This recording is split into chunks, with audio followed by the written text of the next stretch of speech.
पापरहन्ताणं नमो सिद्धाणं नमो आयरीयाणं नमो वज्झायाणं नमो लोये सौवसावुणं। मंगलं भगवान् वीरो मंगलं गौतमो गणी मंगलं कुन्दकुन्दार्यो जैनधर्मोऽस्तु मंगलम्। सर्वमङ्गलमाङ्गल्यं सर्वकल्याणकारकं प्रधानं सर्वधर्माणां जैनं जयतु शासनम्।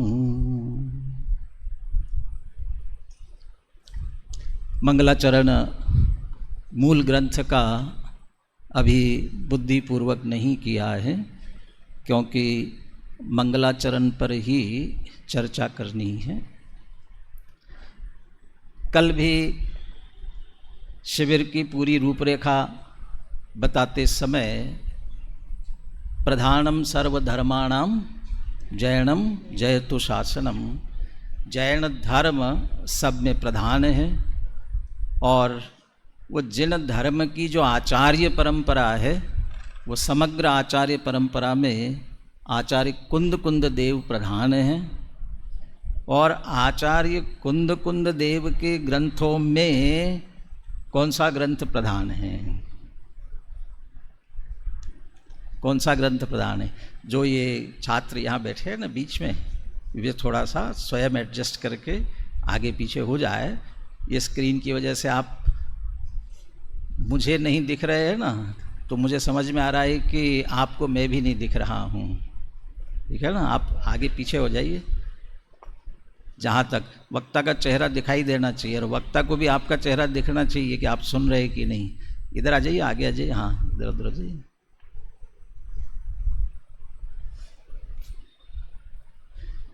कौन सा ग्रंथ प्रधान है उनमें से? कौन सा ग्रंथ? तो आप तो कहोगे अभी नियम सार पे प्रवचन करना है, तो नियम सार ग्रंथ ही प्रधान कहेंगे। प्रधानता, श्रेष्ठता विषय के अनुसार होती है। बताइए, अमिताभ बच्चन श्रेष्ठ है क्या सचिन तेंदुलकर? हम तो उनके ज़माने के, तो उन्हीं की बात पूछेंगे। हाँ बताओ, अमिताभ बच्चन श्रेष्ठ है या सचिन तेंदुलकर? कौन श्रेष्ठ है? हाँ जी, अरे दोनों नहीं, दोनों में से एक बताओ, एक पूछ रहा हूँ। कौन? अब वो क्या कहोगे आप? जब आप खेल की, क्रिकेट की बात करोगे तो सचिन तेंदुलकर, और जब आप अभिनय की बात करोगे तो अमिताभ बच्चन। तो अपने अपने क्षेत्र के अनुसार श्रेष्ठता होती है।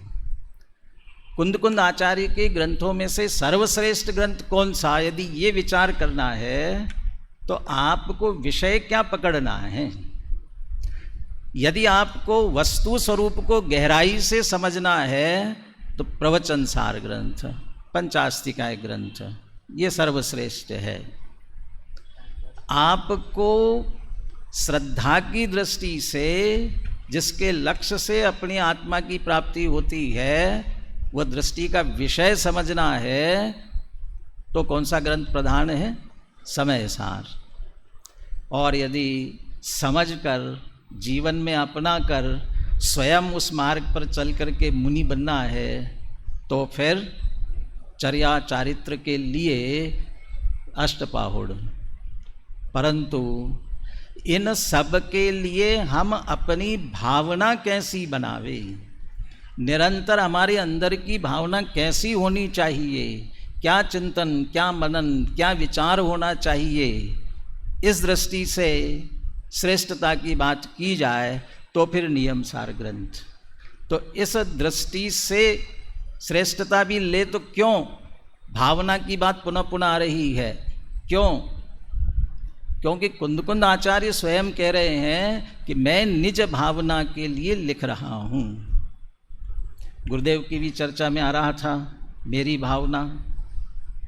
कुंद कुंद आचार्य मेरी भावना लिख रहे हैं, लेकिन जब वह आपसे कहते हैं आप इसका स्वाध्याय करें, तो क्या समझकर स्वाध्याय करें? आप बराबर ये सोचते रहे ये कुंद कुंद आचार्य की भावना है, ये कुंद कुंद आचार्य की भावना है, ये सोच करके करेंगे तो क्या सोचेंगे उस समय? ये मेरी भावना है, निज भावना। ऐसी भावना हमारे अंदर प्रवाहित हो। ये भावना सचमुच में कब प्रवाहित होती है, कब प्रवाहित हो सकती है? जयचंद जी छाबड़ा जब समय सार का नाट्य स्वरूप स्पष्ट करते हैं, वो नाट्य स्वरूप स्पष्ट करते समय वो नाटक के अंगों की सारी चर्चा करते हैं। पात्र कौन है, दर्शक कौन है, ये सब चर्चा करते हुए इस ग्रंथ में कौन से रस की चर्चा है, ये बात भी करते हैं। तो जो 9 रस होते हैं लौकिक में नाटक के, तो लौकिक के नाटकों में उनका अधिकार है, लेकिन ये शांत रस है। फिर भी इसको नाटक के रूप में प्रस्तुत किया है। ये सब बात कहते हुए रस की व्याख्या वो करते हैं। रस क्या है, रस किसे कहते हैं? किसी एक गेय को जानकर, जब हम उस गेय को जान रहे हैं, उस समय और किसी और जानने की रुचि न हो, इतना उसमें मग्नता आ जाए, उसका नाम रस है। माने जब हम उस गेय को जान रहे हैं, उस गेय की मग्नता ऐसी होनी चाहिए कि और किसी के जानने की इच्छा न रहे, तब उसको रस कहते हैं। वहाँ वो 9 रसों में भी यही है। जब जो रस चल रहा हो, उस रस से हम जुड़ेंगे और हम जुड़ करके हमारा उपयोग कहीं अन्यत्र नहीं है, तो वो रस हम में आएगा। कोई यहाँ कॉमेडी चल रही हो और वो कॉमेडी चल रही है, हास्य रस चल रहा है, और आपको लगे क्या कर रहे हैं ये, यदि आपको करुणा आ जाए, ये क्या कर रहे हैं, कोई हंसी तो आ ही नहीं रही है, आपकी करुणा आने लग जाए। वह करुण दृश्य दिखा रहा हो और आपको हंसी आने लग जाए, बहुत बार ऐसा हो जाता है। वो तो दिखाना चाह रहे करुण और आपको हंसी आ रही है।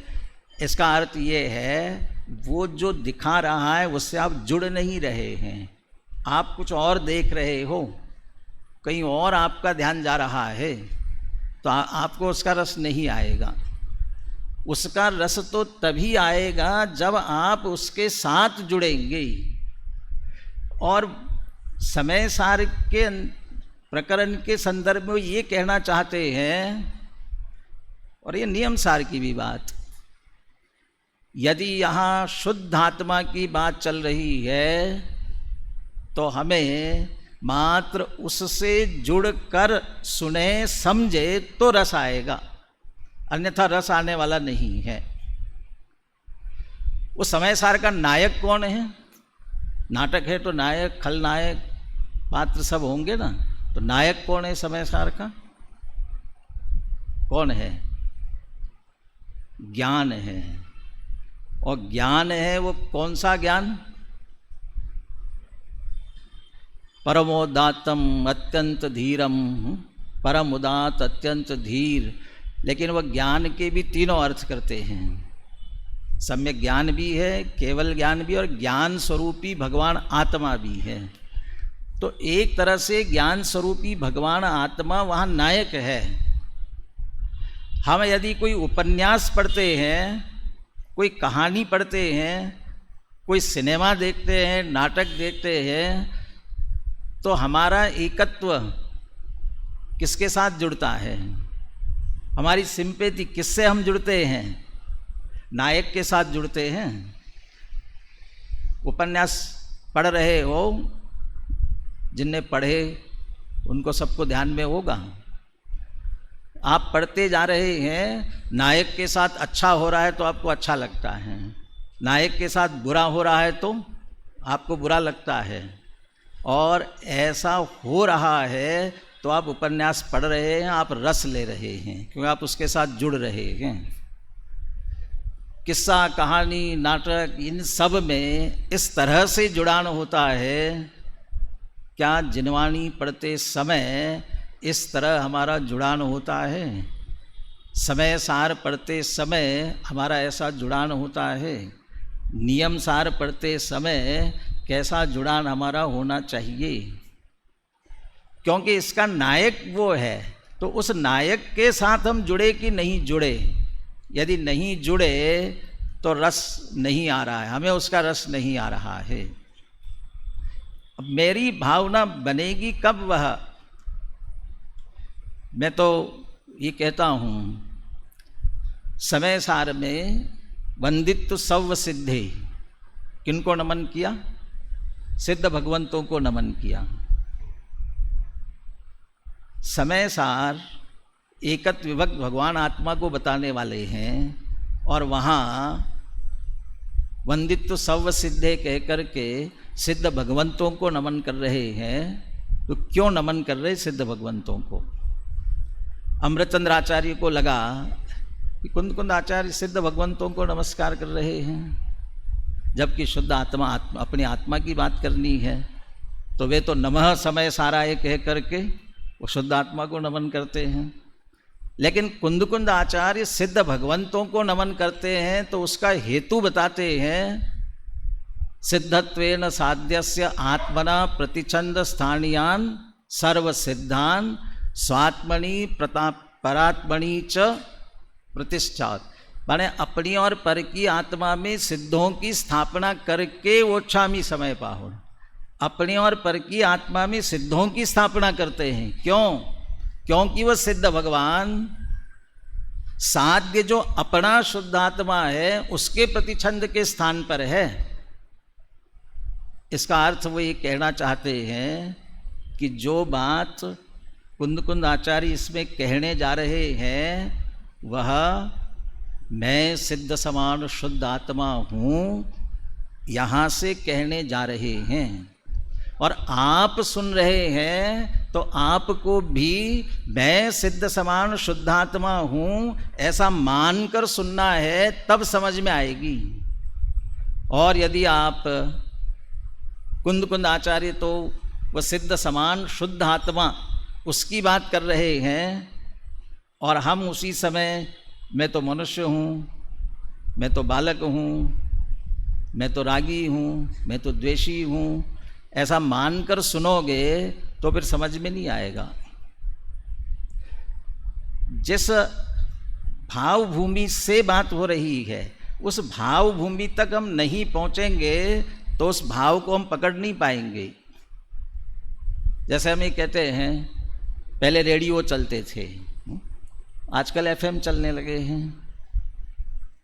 अब किसी रेडियो स्टेशन से एफएम से यदि कोई कार्यक्रम प्रसारित हो रहा है और उसे आपको अपने रेडियो सेट पर सुनना है तो आपको क्या करना पड़ेगा? तो उनकी हर एक की अपनी अपनी फ्रीक्वेंसी है ना, उस फ्रीक्वेंसी पर आपके सेट को सेट करना पड़ेगा। वो कौन कौन से 100 और 90 और कौन कौन से नंबर अलग लगाते हैं ना, 105 और सभी अलग अलग नामों से। तो उनके जो है वो मिर्ची सुननी है कि आपको कौन सी सुननी है, तो वहाँ आपको अपने रेडियो को सेट करना पड़ेगा। और वहाँ सेट हुआ तो वहाँ से जो कार्यक्रम प्रसारित हो रहा है वो आएगा। और यदि थोड़ा सा भी 105 है और 104 पर आ गए तो 103 पर आ गए तो सुनाई नहीं देगा, वो कोलाहल सुनाई देगा। वहीं आना पड़ेगा तो सुनाई देगा, नहीं तो सुनाई नहीं देगा। ऐसे ही मैं सिद्ध समान शुद्धात्मा हूँ इस भूमिका से वे कहने जा रहे हैं, और हम उस भूमिका तक पहुँच करके उसे सुनेंगे नहीं, समझेंगे नहीं, तब तक वह अपनी भावना नहीं हो पाएगी। इसलिए उससे जुड़ने के लिए कह रहे हैं मेरी भावना, उसे अपनी भावना बनाएं, उस भूमिका तक पहुँच करके हम करें। और वह वह उत्कृष्ट, और गुरुदेव की 38वीं गाथा ही चर्चा के लिए ली। ये जोर जो कुंद कुंद आचार्य का इस ग्रंथ में, जीवादि बहिर्तत्वम हेयम, जीवादि बहिर्तत्व हेय है, और उपादेयम अपणो अप्पा, आत्मा को क्या उपादेय है? आत्मा उपादेय है। क्या बचा आत्मा? जीवादि बहिर्तत्व आपने हेय कर दिए, और जीवादि कह दिया, जीव को आपने भिन्न कर दिया। तो जीव को जो भिन्न कर दिया तो फिर कहाँ बचा? आत्मा क्या रह गया? जीव तो निकाल दिया आपने, तो जीव के अलावा कोई आत्मा है? तो गुरुदेव जीव आदि में, जीव में क्या ले रहे थे? जीव कौन कौन जीव लिया? वर्तमान पर्याय। ये वर्तमान पर्याय वाला जीव जो है वो जीव नहीं है यहाँ। उस जीव की कर्मोपाधि जनित जो पर्याय है वो जीव नहीं है। आत्मा जीव होगा, उसको तो यही कह रहे हैं। आत्मा को तो आत्मा उपादेय है। अब आपने जीव निकाल दिया तो आत्मा बचा कहाँ? अरे आत्मा को तो आत्मा ही उपादेय है। आम उपादेय है, ठीक है ना? कौन सा आम उपादेय है? छिलके वाला, गुठली वाला? कौन सा आम उपादेय है? अरे सेवन करने के लिए तो एक रस वाला आत्मा आम ही उपादेय है। उसके अलावा और कोई, वो कहेगी कि आम लेकर के आए, वो छिलका निकाल दिया, गुठली निकाल दी, क्या बचा? ये रस बचा ना, ये आम है, बाकी आम नहीं है। बाकी आम उपादेय नहीं है। ऐसा ही आत्मा के लिए वो आत्मा, ये पज्ययी वदिरित्तो, पता नहीं लोगों को अटपटा लगता है। पज्ययी वदिरित्तो पर्याय से व्यतिरिक्त है, पर्याय से भिन्न है। यदि पर्याय से भिन्न, द्रव्य तो पर्याय से भिन्न होता नहीं है। ये तो नया अध्यात्म निकाल लिया। पर्याय सहित ही होता है, पर्याय से रहित होता कैसे है? एक मूल कुंद कुंद आचार्य कह रहे पर्यायों से भिन्न, क्योंकि जो निर्मल पर्याय हम प्रकट करना चाहते हैं वो द्रव्य के लक्ष्य से हो सकती है, पर्याय के लक्ष्य से नहीं हो सकती है। पर्याय में से पर्याय नहीं आती है। निर्मल से निर्मल पर्याय भी होगी, उसमें से उसके लक्ष्य से निर्मल पर्याय नहीं होगी, द्रव्य के लक्ष्य से ही होगी। इसलिए उस द्रव्य की दृष्टि करना चाहते हैं। ये जोर इस नियमसार ग्रंथादिराज में और विशेष रूप से लेकर के उस अपनी आत्मा की तरफ ला रहे हैं। इसलिए उस आत्मा को मुख्य ऊर्ध्व करके हम इस ग्रंथ का स्वाध्याय करेंगे, तब कुंद कुंद आचार्य की जो भावना, निय भावना निमित्तम, वह भावना पूरी हो सकेगी। शुद्ध आत्मा की चर्चा करने वाला ग्रंथ, शुद्ध आत्मा की बात करनी है। शुद्ध आत्मा ही उपादेय है। जब शुद्ध आत्मा उपादेय, उसका ही लक्ष्य करना, उसका ही आश्रय करना, आगे चल कर के कहने वाले हैं वही भक्ति है। जब समय सार में उसी को निश्चय से स्तुति कह रहे हैं, जब वही है तो फिर मंगलाचरण करने की क्या जरूरत है? मंगलाचरण की क्या आवश्यकता है? तो फिर प्रारंभ में मंगलाचरण करते हैं, देव शास्त्र गुरु का स्मरण करते हैं, पंच परमेष्टि का स्मरण करते हैं। क्यों स्मरण करते हैं? एक कलश पहले ही बता दूं ये, ताकि निकाल के रखे। 23 पेज पर उद्धृत किया हुआ दूसरा कलश है, उद्धृत किया हुआ। अच्छा, आपके पास भी ग्रंथ है, आप निकाल सकते हो। क्यों करते हैं? कौन से ग्रंथ पर चर्चा करनी है? कौन से ग्रंथ पर? अकेला मुझे ही नहीं, जो भी चर्चा चल रही है कौन से ग्रंथ की मुख्यता से चल रही है? नियमसार की। नियमसार क्या है? क्या है नियमसार? अब तो इतनी बार सुन लिया होगा। क्या है नियमसार?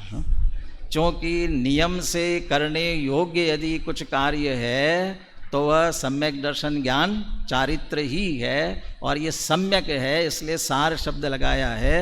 इसका अर्थ सम्यक दर्शन ज्ञान चारित्र रूप मोक्ष का मार्ग जो है वो नियम सार है।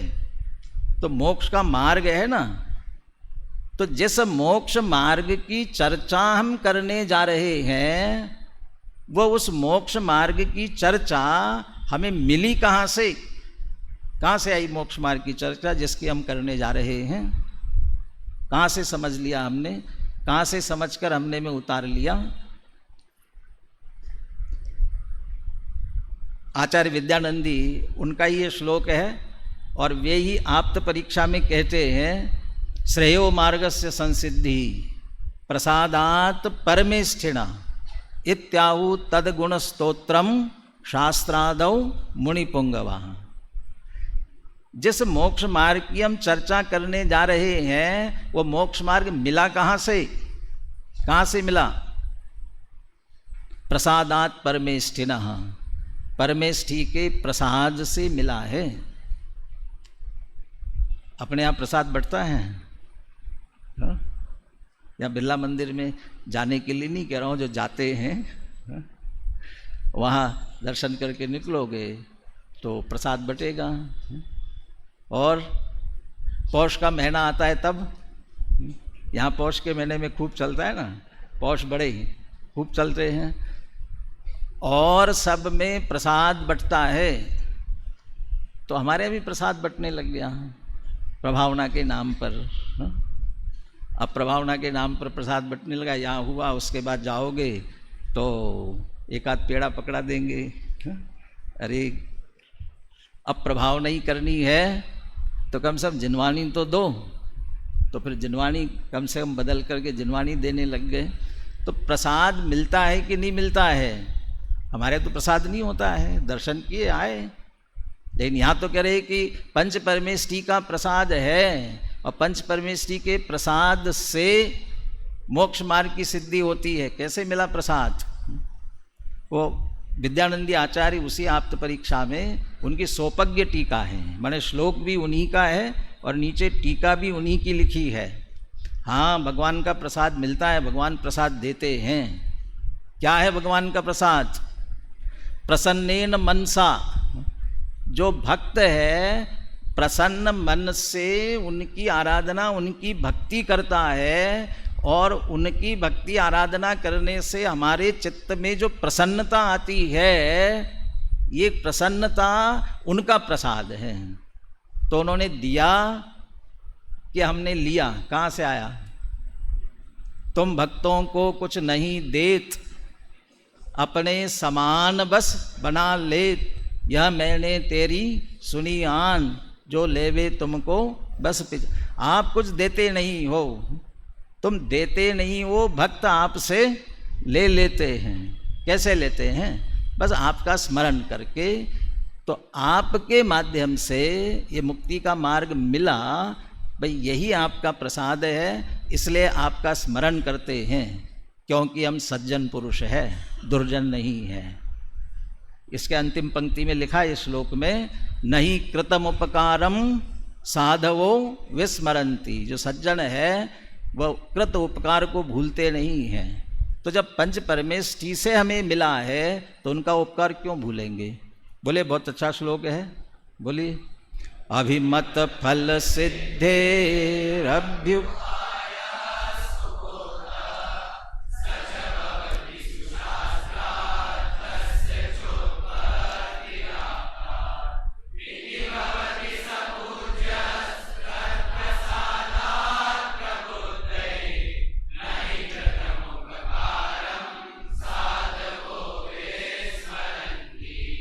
ये वही चर्चा है। मार्ग मार्ग फल की चर्चा आगे आई ना, वो मार्ग मार्ग फल के बाद में आगे बढ़ कर के बात कही है।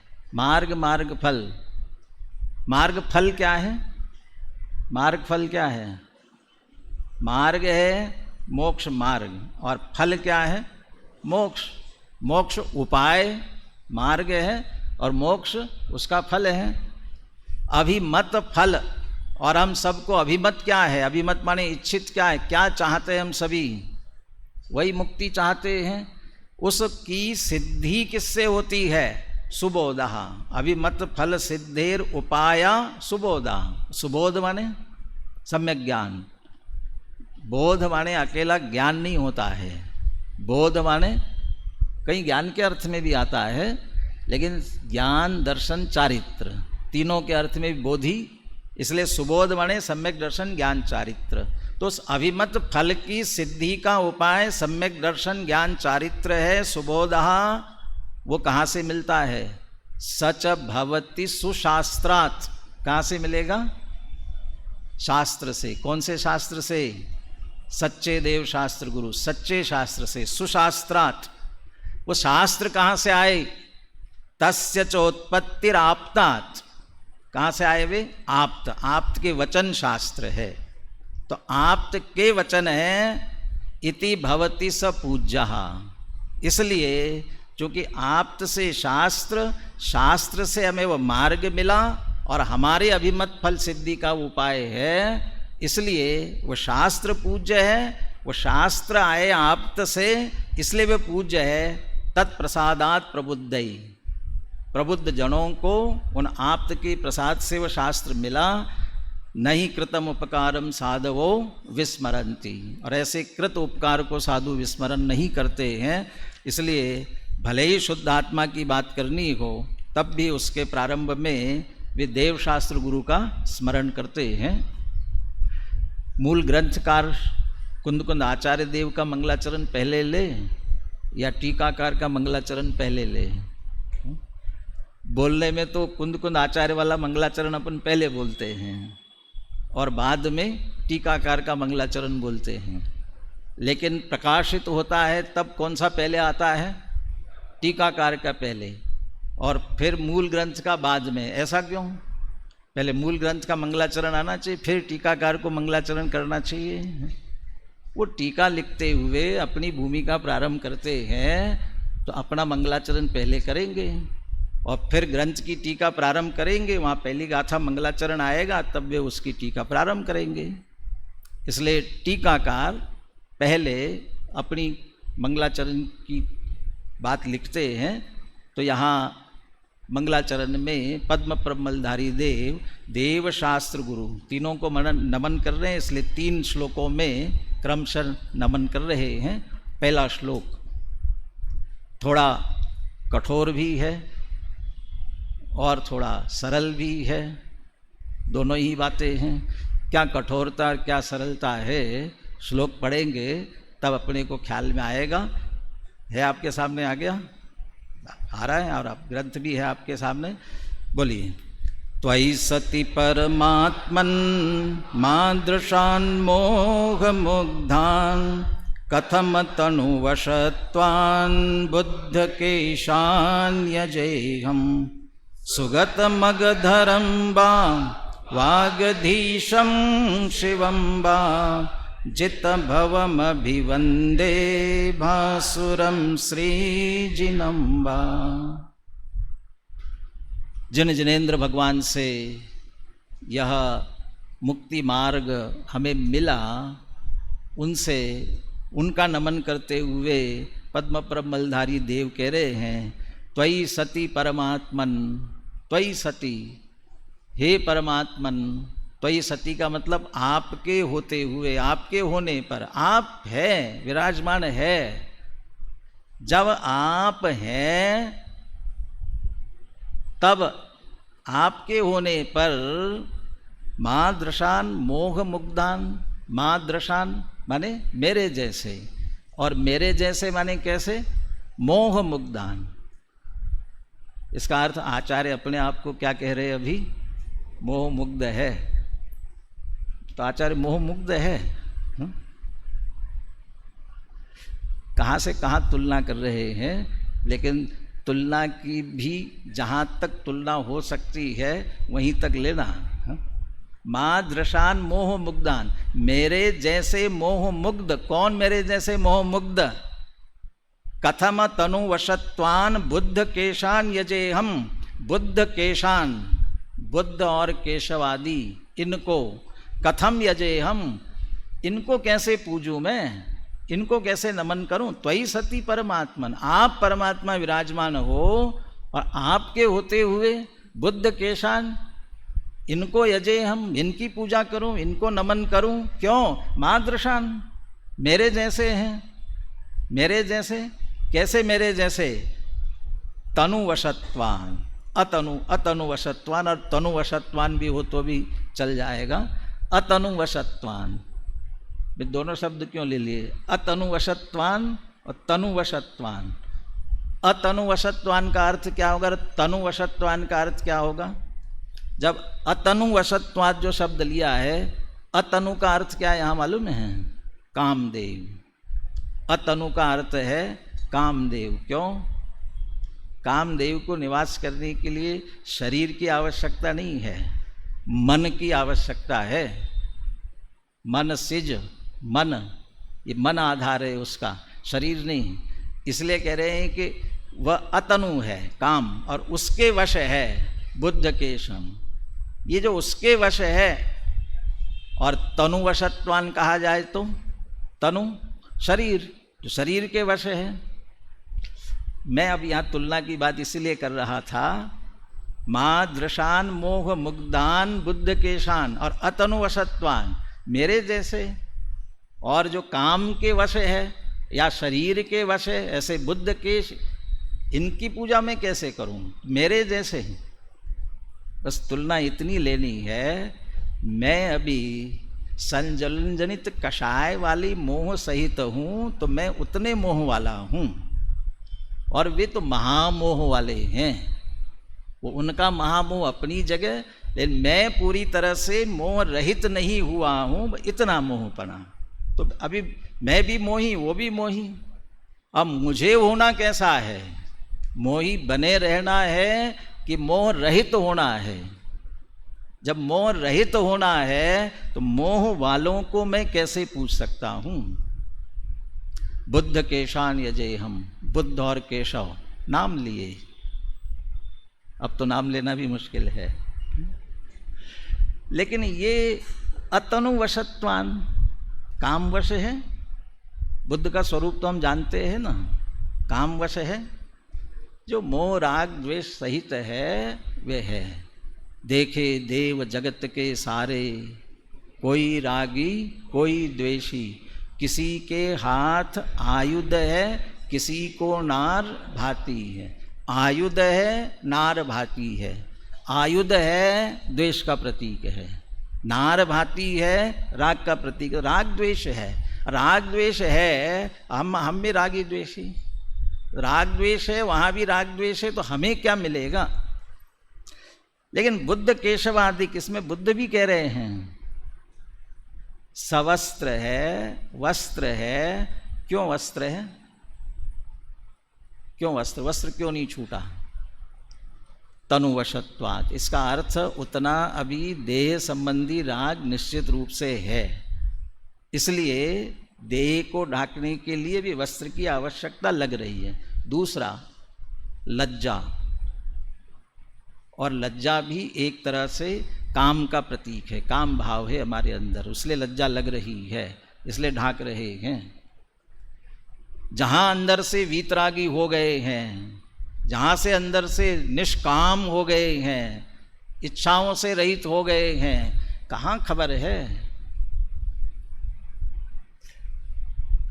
इसलिए उतनी अवस्था से भी वो कहना चाहते हैं वे अतनुवशत्वान मोह मुग्धान। तो वो ऐसे ही है, तो कथम यजे हम, उनको कैसे नमस्कार कर सकता हूँ? फिर आप किन्हें नमस्कार करेंगे? अब नमस्कार करने की लिस्ट गिनाते हैं तो फिर उनका नाम लेते हैं। सुगतम, कौन है सुगत? सुगतम, ऊपर तो बुद्ध केशान यजे हम कह करके निषेध किया है, बुद्ध का ही एक नाम सुगत है। सुगतम अगधरम वा वागधीशम वा शिवम वा अभिवंदे। मैं सुगत को नमन करता हूँ, अगधर को करता हूँ, वागधीश को करता हूँ, शिव को करता हूँ, जिनम वा, अथवा जिनको करता हूँ। तब तो ये तो सर्वदेव संभाव वाली बात हो गई, सबको नमन हो गया। मेरी शर्त है जित भवम भासुरम, जित भवम भासुरम। तो जित भव और भासुर है उनको मैं नमन करता हूँ, और वो जित भव भासुर, जित भव भव पर जिन्होंने विजय प्राप्त कर ली, भासुर माने प्रकाशमान, और जित भव और भासुर कह करके जित भव मोह राग द्वेष ये संसार है, राग द्वेष ये संसार है, राग ये संसार है। और जित भव भव पर विजय प्राप्त की माने राग पर विजय प्राप्त की, अर्थात वीतरागी हो गए हैं। और भासुरम प्रकाशमान, कौन सा प्रकाश? केवल ज्ञान का प्रकाश हुआ, इसलिए सर्वज्ञता। इसका अर्थ जित भवम भासुरम कह करके वीतरागी और सर्वज्ञ, मैं तो जित भवम भासुरम अभिवंदे, वीतरागी सर्वज्ञ की वंदना करता हूँ। और ऐसी वीतरागता और सर्वज्ञता वह सुगत हो, अगधर हो, वागधीश हो, शिव हो, श्री जनम्बा या जिन हो, उन्हें मैं अभिवंदे, मैं उन्हें नमन करता हूँ। अभी ऊपर तो कह दिया था कि नहीं करता हूँ और किसी को, क्यों करूँगा? माँ दृशान मोह, जब तक मोह मुग्ध है तब तक। लेकिन यदि जित भवम हो गए तो फिर वह कोई भी हो। कहीं और आया ऐसा?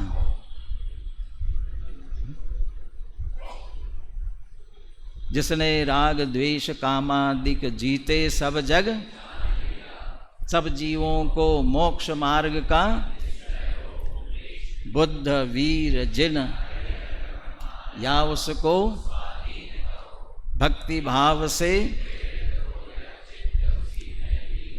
तो फिर किसी को भी नमन कर सकते हैं ना, कर सकते हैं। लेकिन कब? जब वीतरागता सर्वज्ञता उनमें दिखे तब। और जब वीतरागता सर्वज्ञता दिखे तो आप नमन करोगे ना। जब वीतरागता सर्वज्ञता दिखेंगे तब वे हमारे बुद्ध वीर हरि हर क्यों होंगे, वे सुगत अगधर वागधीश क्यों होंगे, कैसे होंगे? थोड़ा सा पेज पलट करके लिखिए क्या अर्थ होता है।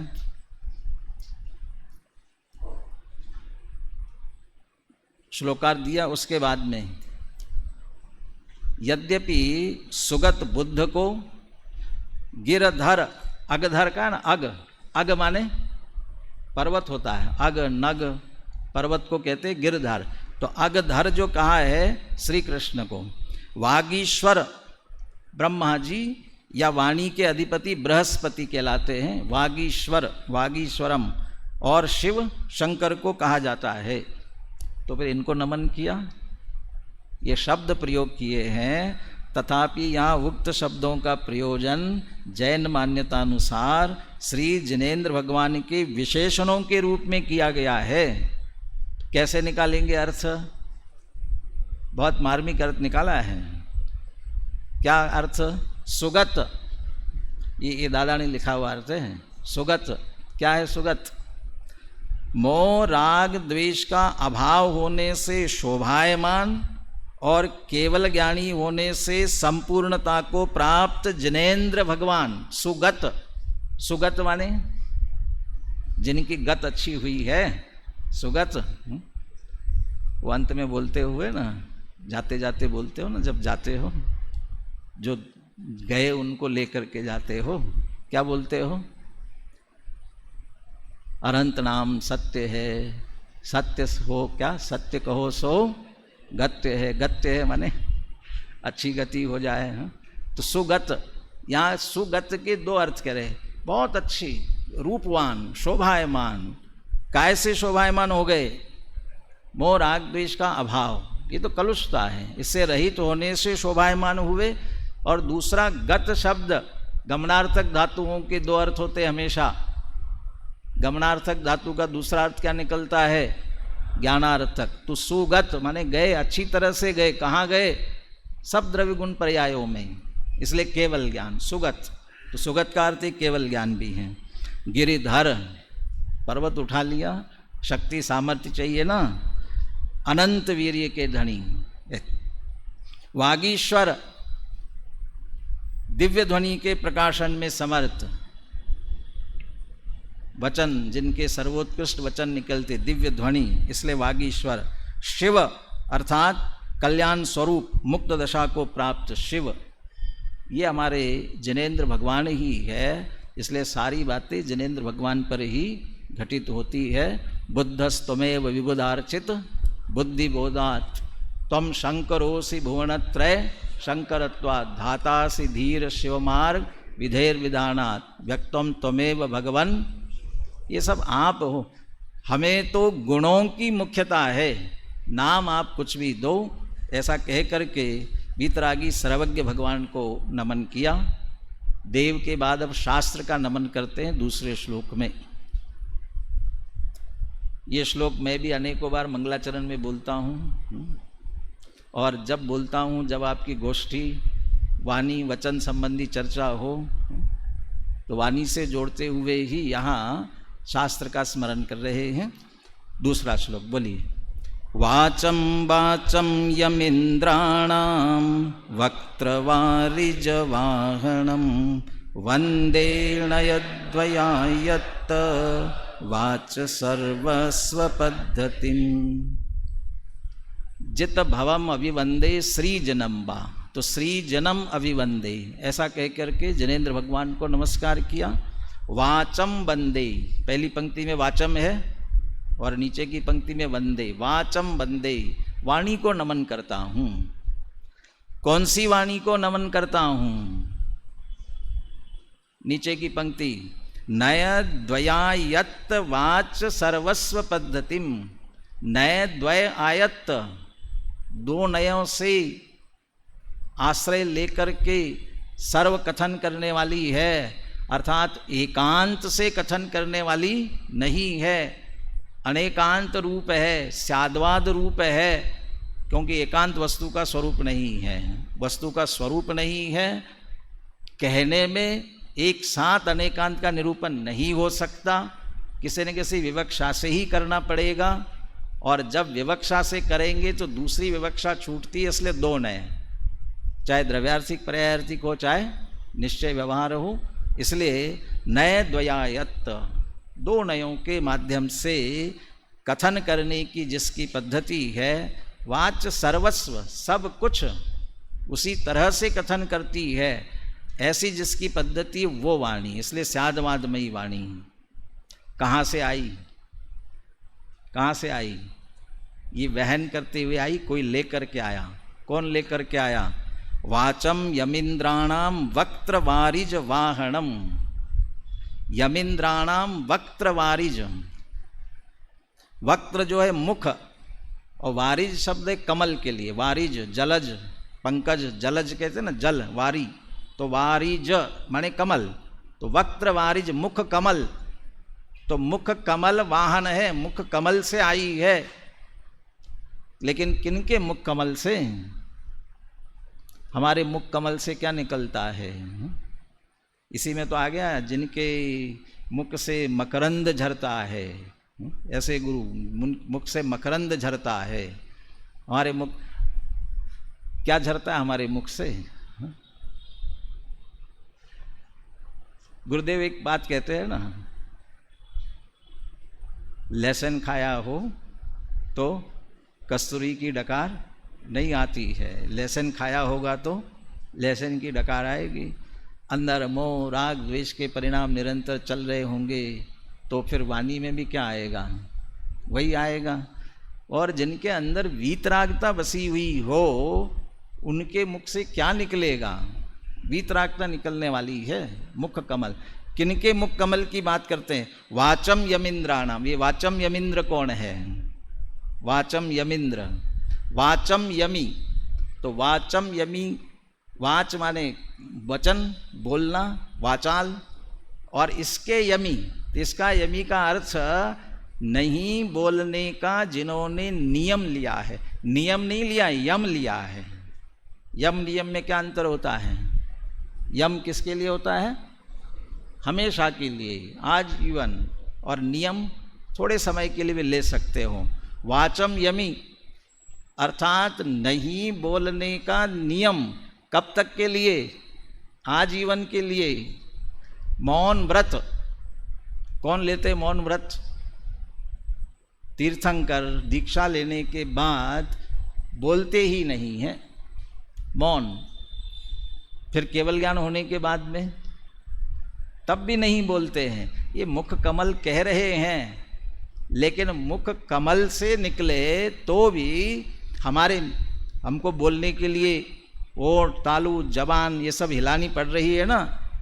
कुछ नहीं है, तालू ओठ कुछ नहीं हिलते हैं और सहज वाणी निकलती रहती है। तो वाचम यमिंद्राणाम अर्थात मौन व्रत के धनी ऐसे जिनेंद्र भगवान उन्हीं की बात करते हैं। वाचम यमिंद्राणाम उनके मुख से निकली हुई और दो नयों के माध्यम से सर्वस्व कहने की जिसकी पद्धति है, ऐसी जिनवाणी वाचम बंदे उसे नमन करते हैं। अब अपने गुरुओं का स्मरण अगले श्लोक में करते हैं।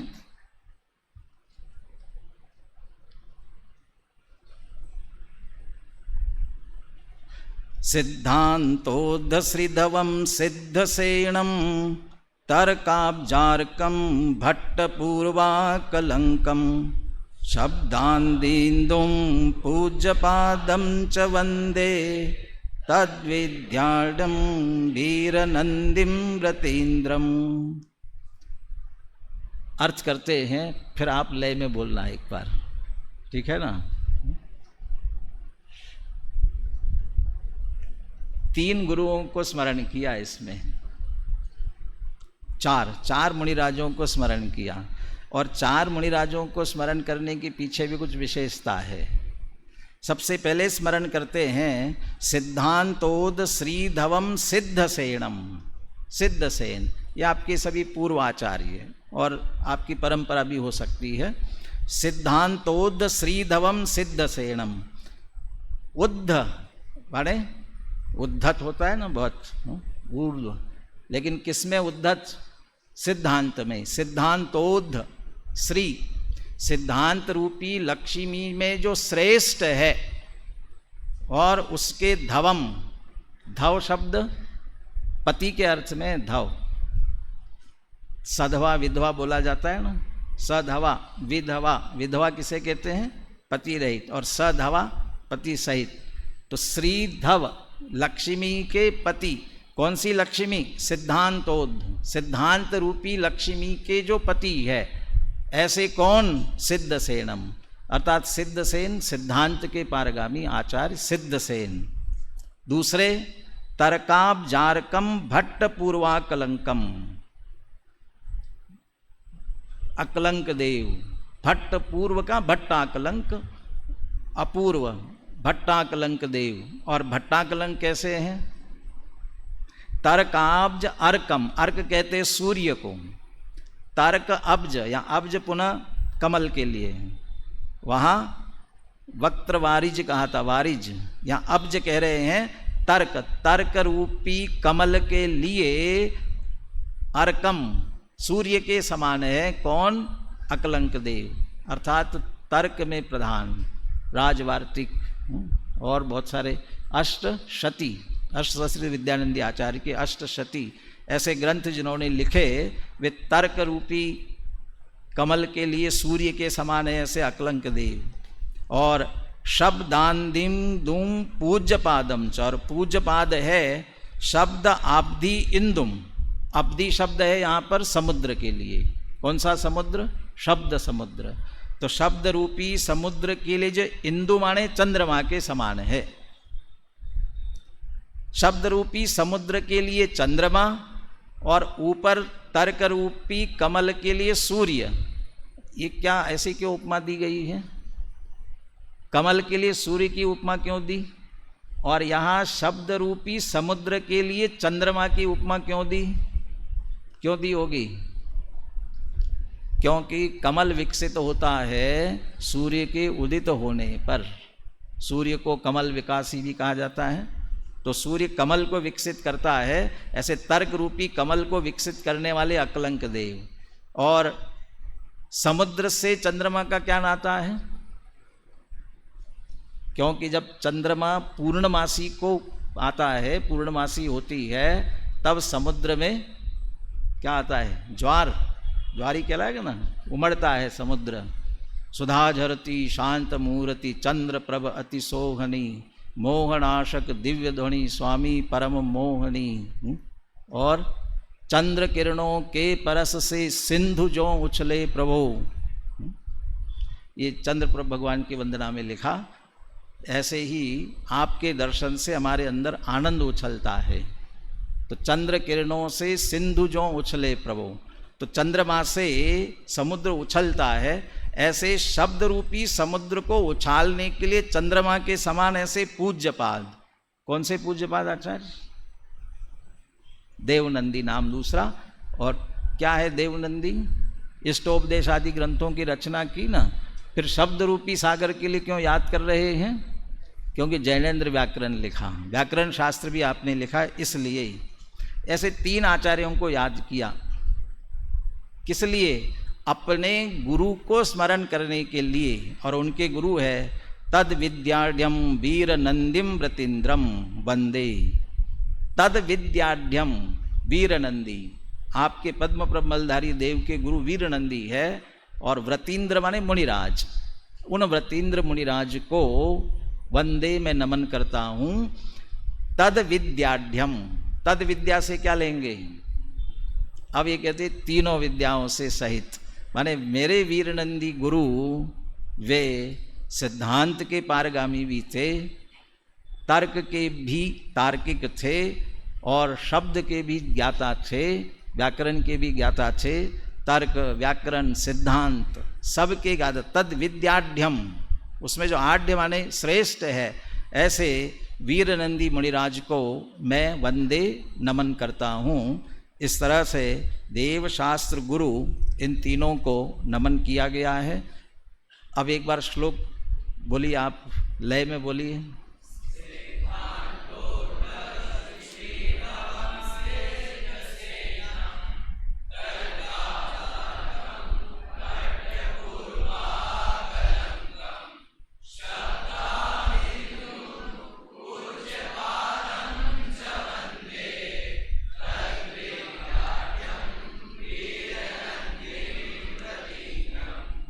थोड़ा सा भाव सरलता से ख्याल में लेने के लिए अब इनका पद्यानुवाद तीनों का शांति से पढ़ते हैं, और देव शास्त्र गुरु का हम भी स्मरण करते हैं।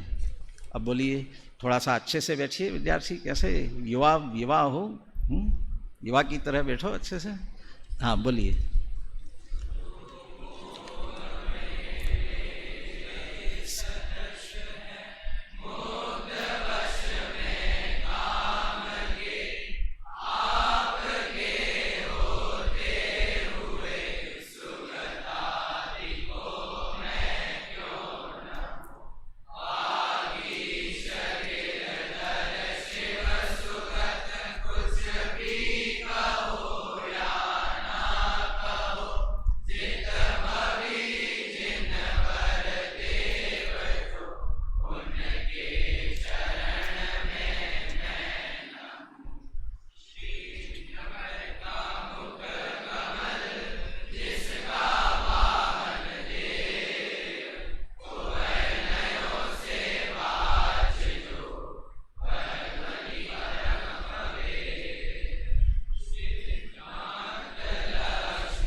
साढ़े 10 तक है ना? हाँ क्या 10:15? भूल रहे? मैं भी भूल गया। 10:30 हो तो एक श्लोक जो भावना से लिख रहे वो ले, ये तो पूरा करे। हाँ जी, 10:15 है। 10:45 से क्लास है कि 10:30 से है ना, तो पूरा करो। अभी लिखने की भावना के साथ शुद्धोपयोग की चर्चा जो हमें करनी है, वह शुद्धोपयोग अधिकार से तो करेंगे, लेकिन शुद्धोपयोग अधिकार में सीधे शुद्धोपयोग की चर्चा नहीं है, इसलिए पहले शुद्धोपयोग को समझेंगे। उपयोग की चर्चा आई है इसमें, उसके माध्यम से, और फिर शुद्धोपयोग अधिकार में एक बहुत महत्वपूर्ण विषय आए हुए हैं, उनके से कुछ मुख्य विषयों पर अपन चर्चा करेंगे।